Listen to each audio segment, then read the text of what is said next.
Sino nga ba ang magandang gamiting hero ngayong bagong patch sa original server? May mga hidden buff din kasi sa patch na ito na nasa game na ngayon mismo. Mahalaga na malaman mo ito kasi makakatulong ito sa iyong gameplay.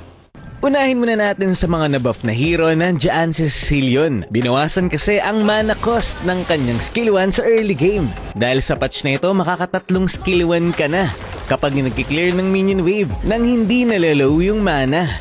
Dati kasi kapag pangatlong bato na ng skill 1, wala ka ng mana.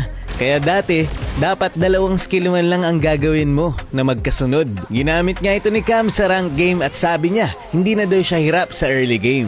Mas madali nang i-manage ang mana. Posibleng balik meta si Cecilio na naman. Si Clint naman mas pinalakas din. Kung mapapansin nyo, napakabilis ko nang mag-cast ng ultimate.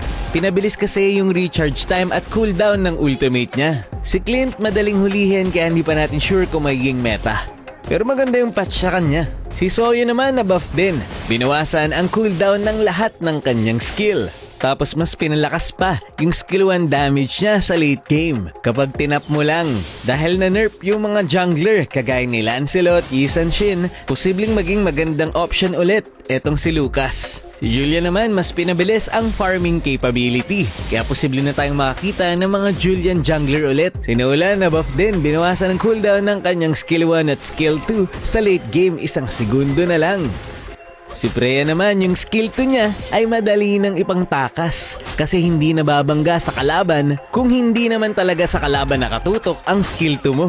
Dati kasi ang hirap makatakas gamit ang skill 2 kapag may malapit na kalaban sa'yo. Inayos din nila yung issue na hindi daw nag-i-scale ang kanyang skill 1 sa level, kaya mas malaki na yung shield. Pero feeling ko kulang pa rin tong patch kay Freya para maging meta siya. Kailangan talaga yung Unli Shield. Si Hilda naman na-adjust din. Pinahina ang base damage ng kanyang enhanced basic attack. Pero mas lalakas naman ito habang lumilevel ka at nagkakaroon ng physical attack item.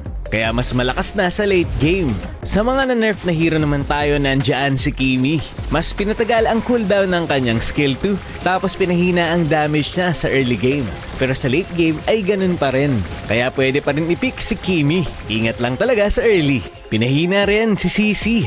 Yung kanyang movement speed ay binawasan at mas pinahina rin ang damage ng kanyang skill 1. Mas magiging madali na siyang katapat sa lane ngayon. Si Lancelot din na nerf pero playable pa rin naman. Dinagdagan lang ang cooldown ng kanyang skill 2. Nagkaroon din ng adjustment sa fighter emblem. Dati, 12% spell bump ang naibibigay nito. Ngayon ay 10% hybrid lifesteal na. Ibig sabihin, ang may kinabang dito ay yung mga hero na gumagamit ng skill at basic attack. Ito yung mga hero na makikinabang talaga sa bagong patch. Una na dyan si Tamus. Dagdag healing din kasi ito sa kanya kapag gumagamit siya ng basic attack, kaya mas lalakas na ang sustain niya. Pangalawa si Chu. Madalas din gumamit ng skill at basic attack to, kaya makikinabang din siya dito. Ganon din si Benedetta. Yung passive niya kasi ay nakakount as basic attack, kaya makikinabang siya dito. Dagdag lifesteal kada dash. Pwede rin si Mincy. Counted kasi as basic attack yung kanyang skill 2. Isa din sa nakikita ko ay si Julian. Ito talaga, gumagamit at minamaximize yung kanyang skill at basic attack. Dagdag sustain para kay Julian. Syempre, nandyan pa rin si Alu. Ang favorite gamitin ng mga jungler sa solo.